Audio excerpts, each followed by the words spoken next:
It's time once again for Dialogue Conspiracy with political research specialist Mae Brussell, who for 5 years has shared with us her extensive research into political assassinations and abuses of power in this country. Her program relates the news of the week to emerging evidence about the conspiracy which allegedly maintains by force its control over the legislative, executive, and judicial processes in America. And now, Mae Brussell. Good afternoon. This is Mae Brussell in Carmel, California. It's January the 10th, 1977, and this is Dialogue Conspiracy number 251. I get a little upset in preparation of the programs each week because there's so much news to share with you, and I had approximately 52 subjects that would cover the entire year right now that I would like to talk about because they're current and simultaneous, but we'll take them slowly and one at a time and do the best we can each week.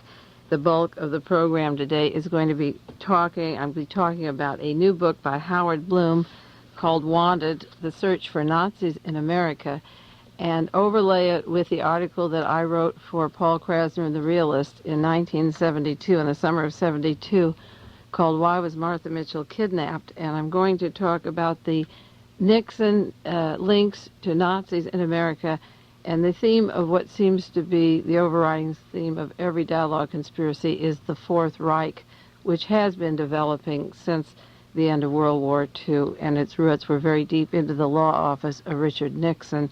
And then, of course, he appointed Gerald Ford on the Warren Commission, and my interest in Nazis became very curious at the time I was studying the John Kennedy assassination and cross-filing the 26 volumes of the Warren Commission hearings because the friends of Lee Harvey Oswald were Nazis, oil engineers and Nazis, and so that my interest in Nazis and the Hughes Corporation became more intense through the years, and now this new book has come out, which is dynamite, and I do want to spend most of the program on that, but I did want to bring up each week a few comments on the Howard Hughes cases which are pending in court, because they are the umbrella cloak by which the Nazis came to America through the Hughes organization, the aerospace contracts, and also because Howard Hughes had selected Richard Nixon as his particular representative for this operation. I made these allegations for the last 4 years when I first published that item in my Realist article, and now the names and places of the agents is being confirmed in a new book that came out and in new articles. In Houston, Texas, there's a battle regarding the Howard Hughes case because the Attorney General there says that Howard Hughes' legal residence was in Texas, and for tax reasons and for other investigative reasons, he's forcing the Summa Corporation to produce some papers on the condition of Howard Hughes, his mental state. The last 10 years particularly, did he have a free will from the time he left there to decide what place he wanted to be in? And there's a new article out by Phil Henever from the Houston Post. It isn't carried in the Associated Press, United Press again, that the Howard Hughes Corporation, the Summa Corporation, refuses to turn over any documents on Howard Hughes, on his medical condition, or anything about Howard Hughes' mental state. The Attorney General there has asked for these things. The Summa Corporation will not turn them over, and they claim that they don't have to, that they are, again, beyond the law. It seems that they will not turn over any evidence about the Summa Corporation that they need in Houston, Texas, to continue the pursuit to have the case handled there. They also called a man to testify, Mr. Waldron, who has used the Howard Hughes signature for many, many years. There have been forgeries of Howard Hughes, and Hughes has never signed documents, really have not been verified since the late 50s, and again carried in the Houston Post. Mr. Waldron finally, he got a subpoena, and he was hiding away and didn't want to serve, he wouldn't receive the subpoena.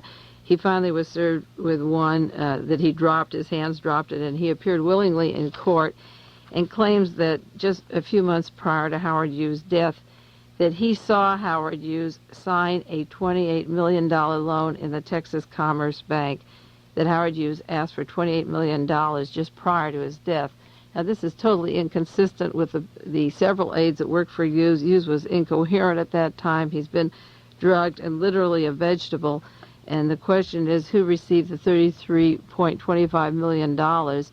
And Johnny Meyer in Vancouver has evidence that this request for the money was forged and written by an aide of Mr. Hughes named Mr. Holmes. So we're talking about $33 million, $33.25 million that was taken from the Hughes organization when Hughes was literally a vegetable, skin and bones, and totally out of his mind. And the question is, where did the money go? Who signed the name?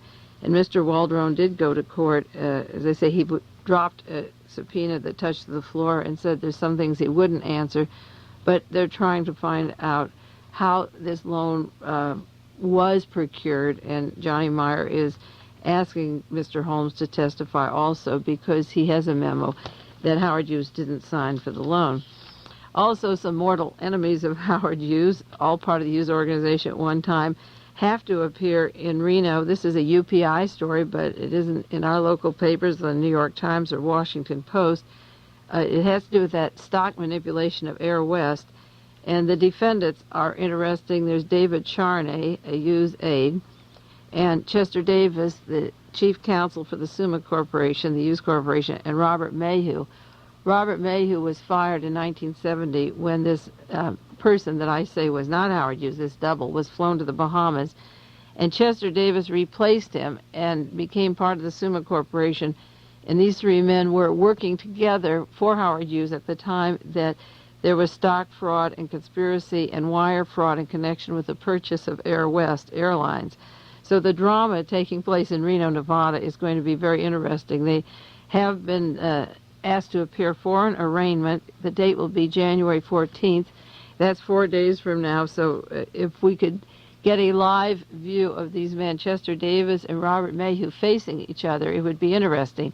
The person who was in the hotel room at Las Vegas, who sent a memo out desperately to Mayhew, get the Lockheed people to send a plane, get me out of the clutches of the Summa Corporation, and it could have been a double wine to escape. There was a desperate letter, drop Chester Davis and get me out of here. And before anything could be done to get this body out of the hotel, and that body was under the care of doctors and oxygen and a hemoglobin of 4 and literally a vegetable at that stage, try to get out of Las Vegas before Robert Mayhew could get in and break through the doors, if he could have at all. Chester Davis and Intertel and a group of former FBI and CIA men swept Hughes to the Bahamas. So in the courtroom will be Chester Davis and Robert Mayhew, and I'm sure that that is the stuff that will make books and plays and movies for years to come. But that drama is unfolding, and unfortunately the people in this country are not getting wire service news on that.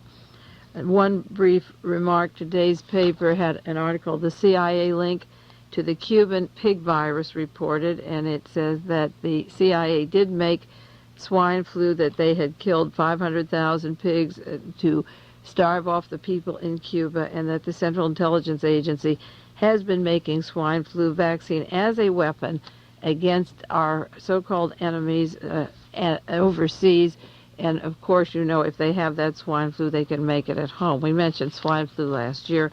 Follow that, but now the CIA is making it. The big item on this story is that an agent involved in handling the swine flu tells how they passed it to Cuba to kill the cattle. And what I said was that eventually, if we keep up with the Legionnaire disease and the swine flu and follow it closely enough, someone inside those agencies and inside the Hughes Corporation is going to come forward, and they're going to say, yes, the CIA makes swine flu. Yes, it put a toxic poison in the air conditioning ducts where the Legionnaire people died. Yes, Howard Hughes was buried, and that's Vance Cooper buried in Houston, Texas. It will take someone from the inside. In the meanwhile, careful researchers in the scientific and social and political fields have to keep delving into those matters. I also want to bring you up weekly to the congressional hearings in Washington to open up the investigation of Martin Luther King's murder and John Kennedy's murder. I don't have the news yet today. The vote of Congress was to take place today on whether to give the committee $6 million. I see that the election for this last year cost $72 million to elect a president of the United States, but the Congress doesn't have $6 million to find out who's killing our presidents or our civil rights leaders. The House Judiciary Subcommittee chairman a congressman from California, Don Edwards, is blasting that committee back there. I'm glad to see that somebody else is blasting it for reasons not unlike my objections to it. Mr. Edwards claims, Representative Edwards claims that committee, this is a quote, plans to secretly record the remarks of potential witnesses with the use of hidden body transmitters and then subject the responses to psychological stress evaluation. Such procedures are, to say the least, totally inappropriate for use by a congressional committee. They plan to use hidden recording devices and stress evaluation that would constitute an intentional invasion of the most fundamental rights of Americans, and I believe the techniques by that committee would be wrong for Congress to use them. Congressman Edwards said, and I agree, that it is immoral and it's illegal, and I think those of you that listen every week to Dialogue Conspiracy know that I have absolutely no trust or confidence in the men that are opening it up or the way they're going about it. The committee in Washington has asked for $6.5 million for the first year budget. In that budget, they have $4,400 for 2 hidden microphones and recording devices, $8,000 for 2 stress evaluators, $2,800 for polygraph machines, another $120,000 for 4 technicians to read the polygraph psychological stress evaluation unit. Now, the trouble with the Warren Commission was that the FBI and the CIA investigated the killing of John Kennedy, and yet those were the very persons, according to my 13 years research, who killed John Kennedy and Martin Luther King. And yet they want to allocate thousands of dollars for equipment for the same people to read it and use it who were part of the assassination plan. A researcher named George O'Toole used this evaluation team. He was formerly with the CIA. He works with Bernard Fensterwald of the CIA. And they want to get this fancy equipment that only the FBI and the CIA make and read, and therefore they can get guilty witnesses like Mrs. Ruth Paine, who was involved in the Kennedy assassination, and placed Lee Harvey Oswald in the Texas School Book Depository, and they can look at the stress evaluator, which is what George O'Toole did, and said Ruth Paine was telling the truth when she was lying through her teeth.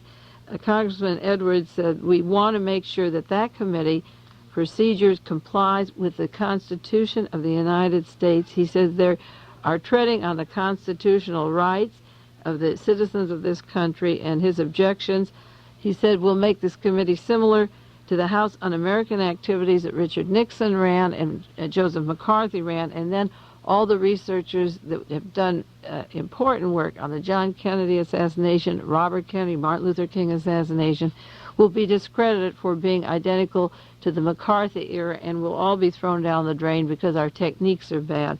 So I want the record clear that I don't approve of them or the way they're going about their techniques. This idea to use the stress evaluator and these secret hidden microphones has to be in conjunction with the approval of Richard Sprague, the chief counsel of this committee, and don't forget, he worked with one of the chief lawyers of the Warren Commission, Mr. Arlene Specter, in Philadelphia for 10 years.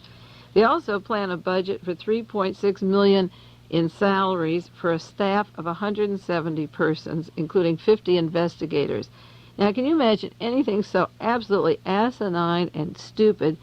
$3.6 million for a staff of 170 people and 50 investigators, when at least 50 investigators around the United States, myself included, have done work on this for 10 or 13 years, and they're not going to use our work.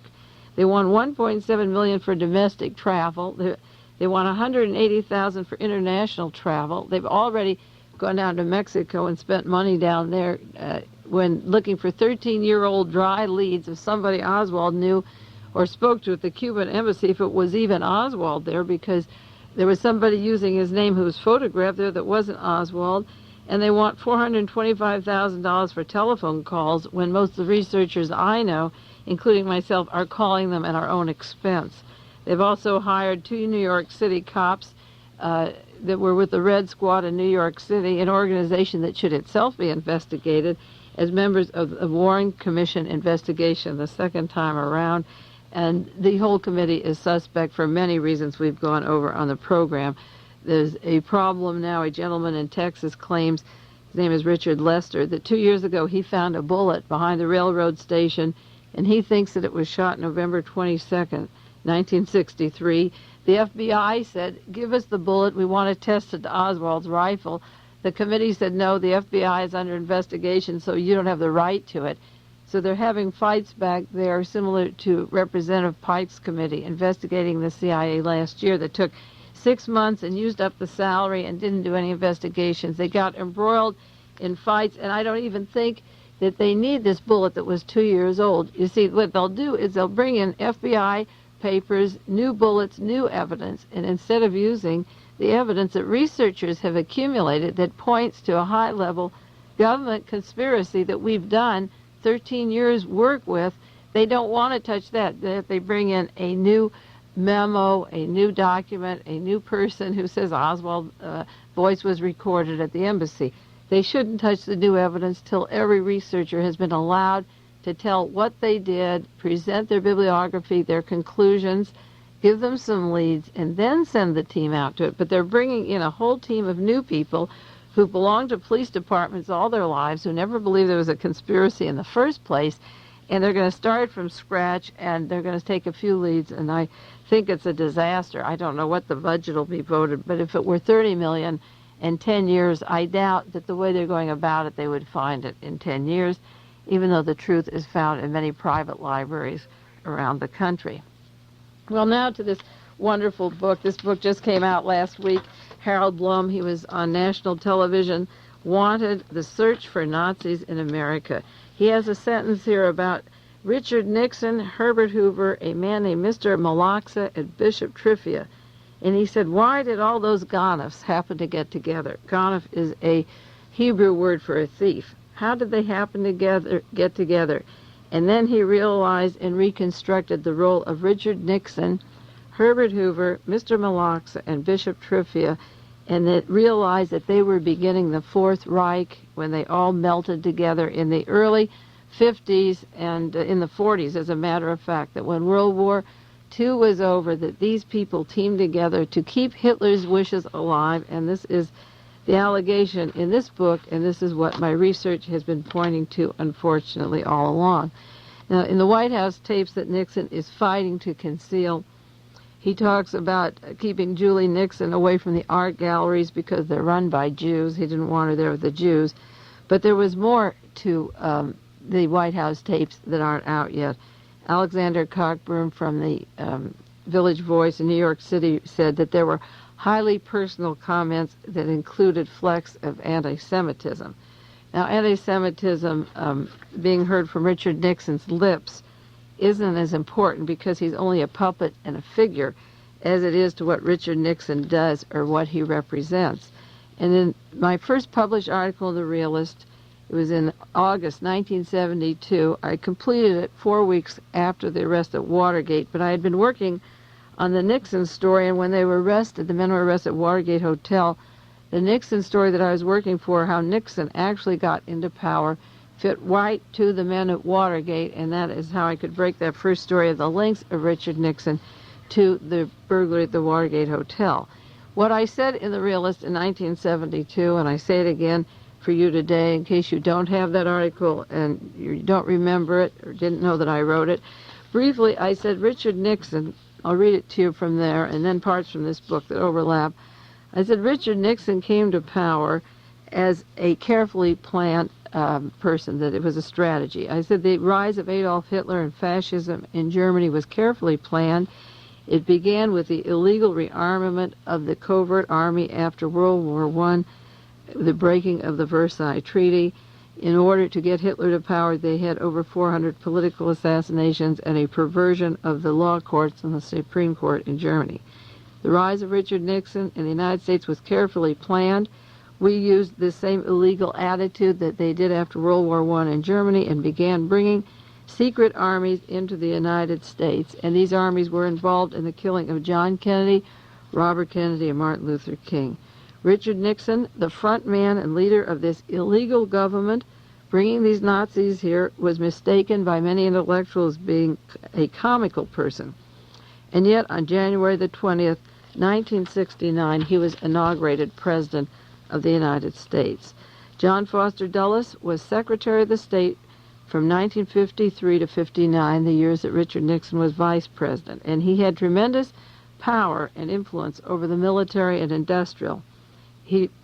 I quoted a statement by President Eisenhower, Allen Dulles, that President Eisenhower had surrendered all his power to me. And Allen Dulles' brother, he was Secretary of the State. He had a brother named John Foster Dulles, had a brother named Allen. John Foster Dulles was the Secretary of State. And Allen Dulles headed what was our Office of Strategic Service that became known as the CIA. OSS remained in that form while Allen Dulles was over in Switzerland, and by 1942 he realized that in the event that Hitler lost World War II to the Russians, that the Germans would be moved to this country. So he moved to Switzerland to set up the arrangement for Nazi scientists and arms experts to come to America. And from 1945 to 1952, under an operation called Project Paperclip, 642 alien Nazis and their families came to the United States. They were ammunition makers, war experts that helped Adolf Hitler get the war machine going from the end of World War I, and they were brought to the United States. And the Nazi Empire was sent to Egypt, Australia, and Sweden, and Spain, and to the United States. The combined forces of Reinhard Gehland, I've mentioned his name on KLRB many times, he was the head of Adolf Hitler's Eastern Division and set up his entire spy system. He took our OSS with Allen Dulles and formed the CIA, so that the CIA that you read about is an exact duplicate of the Nazi war machine and intelligence system. At this time, Richard Nixon, I put in the article, enter Richard Nixon. Nixon was working in the Navy Bureau of Aeronautics. He was working with aircraft firms such as Bell and Glenn Martin while he was still in the Navy. He was a commander in the Navy, and he was working at 50 Church Street in New York City, the Bureau of Aeronautics. And in 1945, the year that Richard Nixon was in New York City, was the exact time that these Nazis were brought into the United States, and they stayed at a huge medieval castle owned by Jay Gould, a 160-acre estate in Long Island. And Richard Nixon was working in the Navy. At the time, the Navy's Office of Research and Invention brought these Nazis here. By 1945, the armed services had accepted the Nazis into our colleges, into our Defense Department. They went into space industries, warfare hardware. They moved to the South, the Southwest, California, Arizona, Texas, New Mexico, and so forth.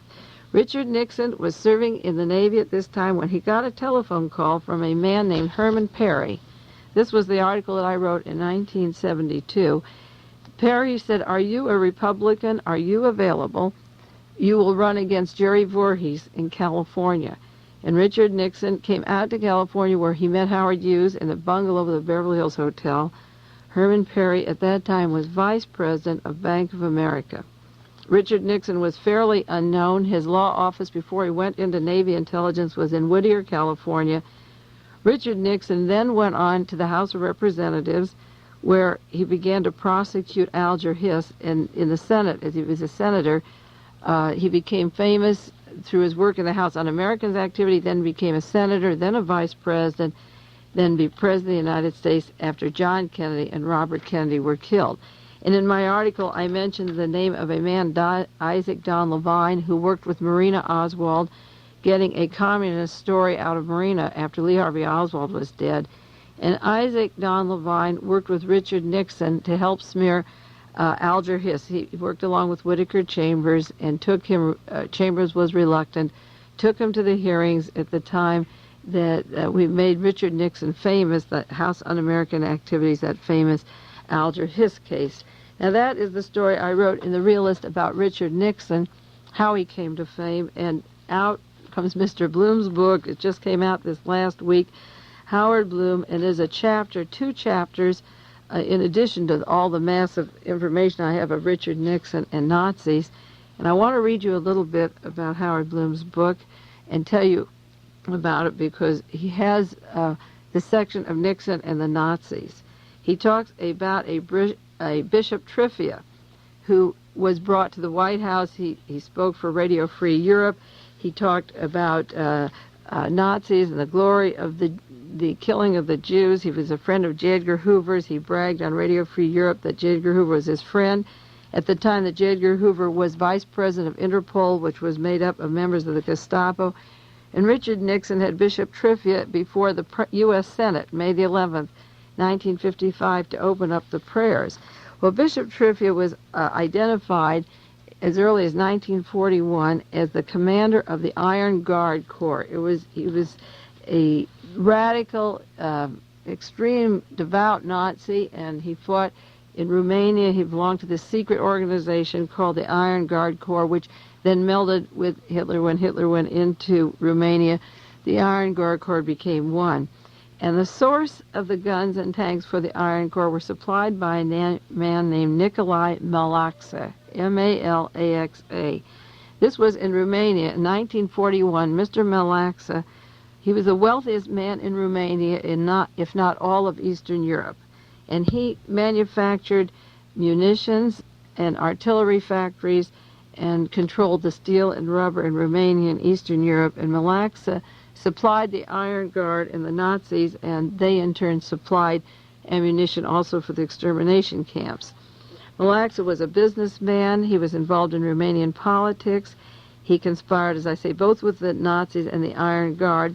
And in 1936, he'd gone to Berlin, where he met with Reich Marshal Hermann Goering. You know who Goering is, Hitler's right-hand man.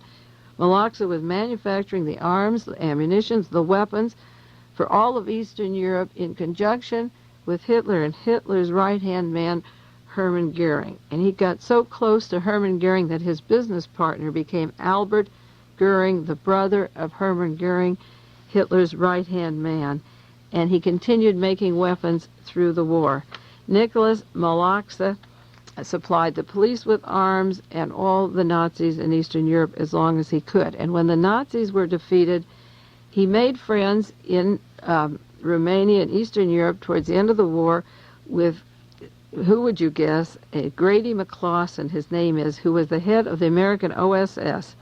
That was the division that Allen Dulles was working with in Switzerland, and Mr. Malaxa met up with the officer of the Strategic Services who came into Romania at the time, and Malaxa began to be employed there working for the OSS, and then they arranged his trip to the United States, and the immigration officials paid his way to the United States, where Mr. Malaxa, the man supplying the arms and weapons, the business partner of Mr. Hermann Goering and his younger brother was the Albert Goering, came to the United States, and he received in the United States $2,460,000 for reparations for his steel company. After he lost it, when the Russians took over, he received $2,460,000. That's a nice little nest egg to settle in the United States. But where do you think Mr. Malaxa settled? He arrived in the United States in September 29, 1946, about 6 months after Richard Nixon had been selected by this group from Whittier to represent them in the House of Representatives. His first stop was New York City, where he claimed millions of dollars, which he said were deposited for him before the war in the Chase National Bank, which was one of his corporations. He had already, besides the reparations of $2,460,000 from the U.S. government, the OSS, he also had some money at Chase First National Bank in New York City, Chase National Bank, which is owned by the Rockefellers, and came to California. The funds were kept for him by a John Field, the Treasury Department, all during the war. This was our arch enemy during the war. And a provision was made for Malaxa to come to the United States through the Immigration Commission. The Office of Secretary of State John Foster Dulles, the law firm, the brother of the new head of our CIA that was working with the Nazis, the law office that represented not only the Rockefeller family, the law firm of Sullivan and Cromwell, also represented I.G. Farben and Nazis before and during the war. These people signed the papers and the approval of Malaxa. They personally testified for Malaxa's behalf to come to the United States for the Congressional Subcommittee on Immigration.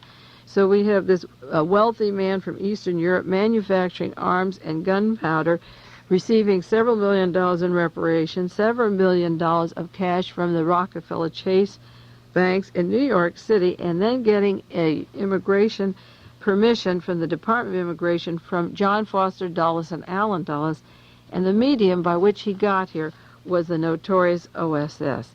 And where did Mr. Malaxa settle? He moved to California. What city did he move in? Whittier, California. Who comes from Whittier, California? Richard Nixon. So he moved right in there, and he opened a company which became a dummy front called Western Tube Corporation. And he claimed that he was making tubes for oil refining, and there's no evidence, according to this book, that it actually was the source of his making these tubes. And Mr. Malaxa, at the height of the Korean War in May 1951, was working at the Western Tube Corporation in California. He gave his address there as 607 the Bank of America building in Whittier, California.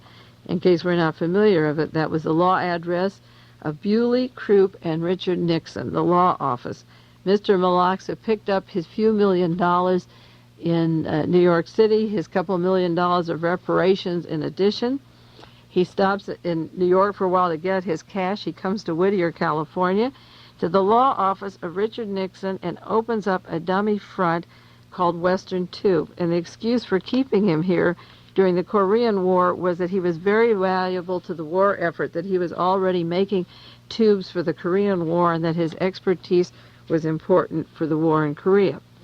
Now, Thomas Bewley, who was Nixon's longtime friend and law partner, the law office of Bewley and Nixon, Bewley, Croup, and Nixon, Mr. Bewley, Nixon's law partner, was the secretary of Western Tube, the dummy front for one of the notorious, dangerous Nazis in the entire world, whose partner in Europe in crime was Goering's brother. His law partner was the secretary of Western Tube. And then to add on to this little story, and maybe I'll have to repeat it to get the impact of this thing, Herman Perry, vice president of the Bank of America, the very first man that picked up the phone and said to Richard Nixon when he was back in Long Island bringing the Nazis to America for Navy intelligence, and brought him to California for the Howard Hughes and aerospace industries to run as a member of the House of Representatives against Jerry Voorhis, Herman Perry, who I wrote about as being vice president of the American Bank of America, and his office, the law business of Richard Nixon is in the Bank of America building. He turns out to be, Herman Perry, the vice president of the same tube company, the dummy front that Mr. Malaxa formed with his millions of dollars when he came here from Nazi Germany. So that Richard Nixon's law partner was a member of the board of directors of this dummy front of a Nazi corporation, and the same Herman Perry, vice president of the Bank of America, was also in as part of the Western Tube. And to make matters worse, Mr. Malaxa went from Whittier, California with his millions of dollars and went down to Argentina, and he was there at the exact same time when another family that I'm familiar with, the Alexander Ziger family, was there. Herman Wiesenthal, the known Nazi hunter who lived in Europe for so many years, who's in this country looking for Nazis, was searching for Nazis, and I wrote to him, I think as early as 1965 or 69, and said, check out Alexander Ziger. I believe he's a Nazi from Argentina who's running the Minsk radio factory in where Lee Harvey Oswald is. It was in Minsk, in Russia. I think he got in under the guise of being a Jew or a Soviet sympathizer, but he's the only person in contact with Lee Harvey Oswald who isn't a known Nazi from World War II. And Ziger's family were the ones that Allen Dulles was arranging to bring back to Argentina after John Kennedy was killed. I've mentioned that on the air, that I have a memo, that part of the working papers of the Warren Commission, that it was brought up that Allen Dulles bring Isaac Don Levine as the expertise. He was to be the middleman, or rather Isaac Don Levine, Richard Nixon's friend and Whittiker Chambers' friend, and also the friend of Mr. Malaxa, was to arrange to bring the Ziger's daughters back to Argentina after the Kennedy assassination. The CIA would do it. So there was a CIA link always to the Minsk radio factory. Well, May 17, 1951, the Western Tube Corporation filed for certificate of necessity to give them priority for its material and personnel for the war in Asia. And they requested top priority. They said that Nicolae Malaxa, on grounds that he was indispensable to the operation of that war in Asia, that he be allowed to stay in this country and that Western Tube stay there. And then both applications to continue making material for the war in Asia for his staying in this country, those applications were signed by Senator Nixon. And meanwhile, Western Tube had the same address in Whittier, California as Nixon's law office, and Mr. Perry, who was the backer or the overt backer behind Richard Nixon, a board of directors of the Malaxa, was signing the papers also. They were all for Mr. Malaxa. So Nixon had called the Immigration Naturalization Service to plead for the entry into the United States of Mr. Malaxa, and he was allowed to stay. After Western Tube was allowed in the United States, and as I say, it was a dummy front that could be formed with millions of dollars, it was nothing but a dummy front. This book goes on to say there was no reason to create Western Tube. So the important thing is that Mr. Malaxa could go to Chase Bank and get $2 million and set up an office in Whittier, then go to Argentina and pay other Nazis that were out, or pay Mr. Ziger's way back to the Minsk radio factory where Lee Harvey Oswald was to arrive with $2 million, and the going rate is pretty low down in Argentina for labor, or paying these agencies, on the world market. He could keep distributing and making money to former Nazis to support them in doing the work that they were doing to keep the Fourth Reich going. Malaxa went down to Argentina to visit with Juan Peron. He met in Buenos Aires with another man named Otto Skorzeny. That's the famous Nazi parachutist who rescued Mussolini in 1943, and it was named as part of the Odessa later. They tried to deport Malaxa in 1958, but of course Richard Nixon stepped in again. It was his old buddy. He used his address. He simply let the U.S. Attorney General William Rogers appeal, and they let him in the USA, and he died 10 years after he got back from Argentina. Malaxa is now dead. He can't be deported, but according to my time schedule, he died just at the time that Richard Nixon would have been elected for president, and after he defeated, there was no election in '68. Robert Kennedy was killed. I can't say he defeated Hubert Humphrey. He just stepped over the two Kennedys and became president of the United States. I think the use of Nixon and his office and his standing by this man, and Allen Dulles and John Foster Dulles signing the immigration papers, Allen Dulles introducing him to the OSS in Europe while he's bringing the Nazis, and Richard Nixon in Navy intelligence at the time the Nazis came here, the use of the Rockefeller Bank for the money that was waiting for this man, the Secretary of State signing the papers, and also another man important to Richard Nixon's career was right behind him when he wanted special favors in this country. His name was Adolph Berle, and he was the Undersecretary of the State. Adolph Berle personally testified on Malaxa's behalf before the Congressional Subcommittee on Immigration. Now, Adolph Berle is not detached from Richard Nixon in any sense.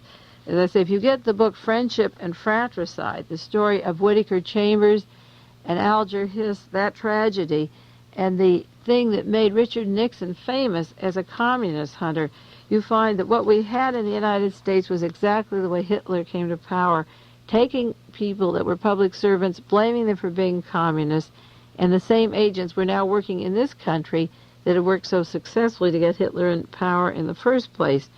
In Friendship and Fratricide, Meyer Zellick's book, he talks about how Whittiker Chambers came forward and wanted or was used as an instrument to say that Alger Hiss was a communist. And the important thing is that Alger Hiss was a devout anti-communist. The record shows that he did not want to send money, quotations here, he did not want to send money to Germany. He did not want to send arms to Germany. All the years that Germany was rearming, he was exposing them. And in the Senate hearings, he was a violent anti-Nazi. And also, Alger Hiss did not support the Berlin Soviet, the Stalin-Hitler pact. He wasn't arming Russia or the Nazis, but his crime was his antagonism towards the Nazis. And when Whittiker Chambers came to a member of the government, the U.S. government, to start the story that Alger Hiss was a communist, to discredit him. The man he arranged his conversation with was Assistant Secretary of State Adolph A. Berle, Jr., the same man that signed the papers for Mr. Malaxa, the business partner of Mr. Goering, to come to the United States. He manufactured weapons, guns, arms. Eastern Europe, a war criminal that should have been shot and kept there. And I repeat this because I want it to be clear. I don't want to brush over it. This man meets through Alan Dulles of the OSS. An agent is brought to the United States. John Foster Dulles signs the papers for him to come here. Another man who co-signed it was Adolph Berle. Then, when Richard Nixon becomes famous in this case, it's Adolph Berle who also arranged the conversations with Whittiker Chambers that was to make Richard Nixon famous. Chambers stressed that when he went to Berle, and he also went to Isaac Don Levine, and he wanted to back out of his charges. He was getting weak, and he wasn't sure that he wanted to make these charges. And Isaac Don Levine was the man. This is a quote from Meyer Zellick's book. Berle hit upon Isaac Don Levine, who was a well-known journalist. Levine was a savvy. He would not blunder, and we arranged the meeting with Isaac Don Levine. Whittiker Chambers was fixed up with Isaac Don Levine, and Levine worked with Berle. From this book again, Levine met with Assistant Secretary of State Berle. That's the same man that signed the papers for Malaxa to come here, who was worked out of Nixon's law office, having himself committed himself to Levine. Berle did. Whittiker Chambers worked with them. In September of 1939, Isaac Don Levine took a reluctant Whittiker Chambers, as Levine described it, by the arm to the home of Assistant Secretary of State Berle. And this is where they cooked up that communist story that Alger Hiss was a communist.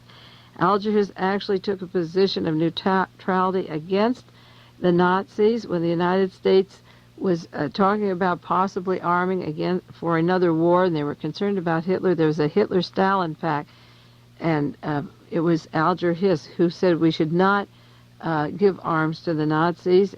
He didn't think we should give them to the Russians either. The rumor that Alger Hiss was a communist echoed and went throughout the Congress. This is what Meyer Zellick wrote. It all came from one single source. Whittiker Chambers went to Isaac Don Levine, who then went to Assistant Secretary of State Berle. This is from the book Friendship and Fratricide, the story of the tragedy of Alger Hiss. The whole story that Alger Hiss was a communist because he was an ardent anti-Nazi actually came from Whittiker Chambers, who went to Isaac Don Levine, who then went to Secretary of State Berle. And yet Levine and Berle and Nixon and all of them were bringing in these Nazis, and anyone who was fighting the Nazis was called a communist. Even if they were pro-American, they were actually anti-Nazi, but they were pro-American, and good Americans like Alger Hiss went to jail or were discredited or lost their jobs or were blacklisted. Richard Nixon, as I say, entertained a gentleman in the White House who spoke there, who worked with this particular Malaxa. He passed himself off as a bishop, and you'll be reading a lot about these people. I think one of them is going to be deported, maybe 40 or 50 will be sent out, but there was a Dr. Joseph Pauco, P-A-U-C-O, a Republican Party advisor, a pro-Nazi during World War II, who made speeches honoring the Nazis, who was an advisor of the Republican Party. I have a list of maybe 20 links of Richard Nixon to the Nazis of World War II. But the most outstanding story and the important book to buy and read it, because this young person, he's very young, Howard Blum, did this research on this book about these Nazis that came here, and he keeps stressing the importance of deporting them and exposing them. He wants 59 war criminals living in this country deported, and even though Mr. Malaxa is dead, Richard Nixon is alive, and I think somebody should confront Richard Nixon right now about his role of his law office, of Herman Perry,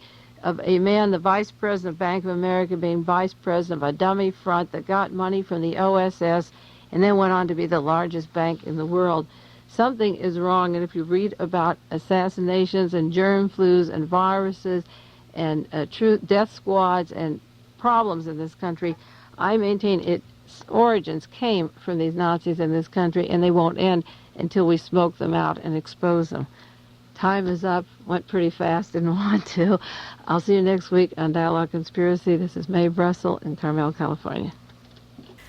This has been Dialogue Conspiracy with political research specialist Mae Brussell, who for many years has been researching the facts behind political assassinations and conspiracies in this country. Dialogue Conspiracy originates with KLRB-FM in Carmel, California.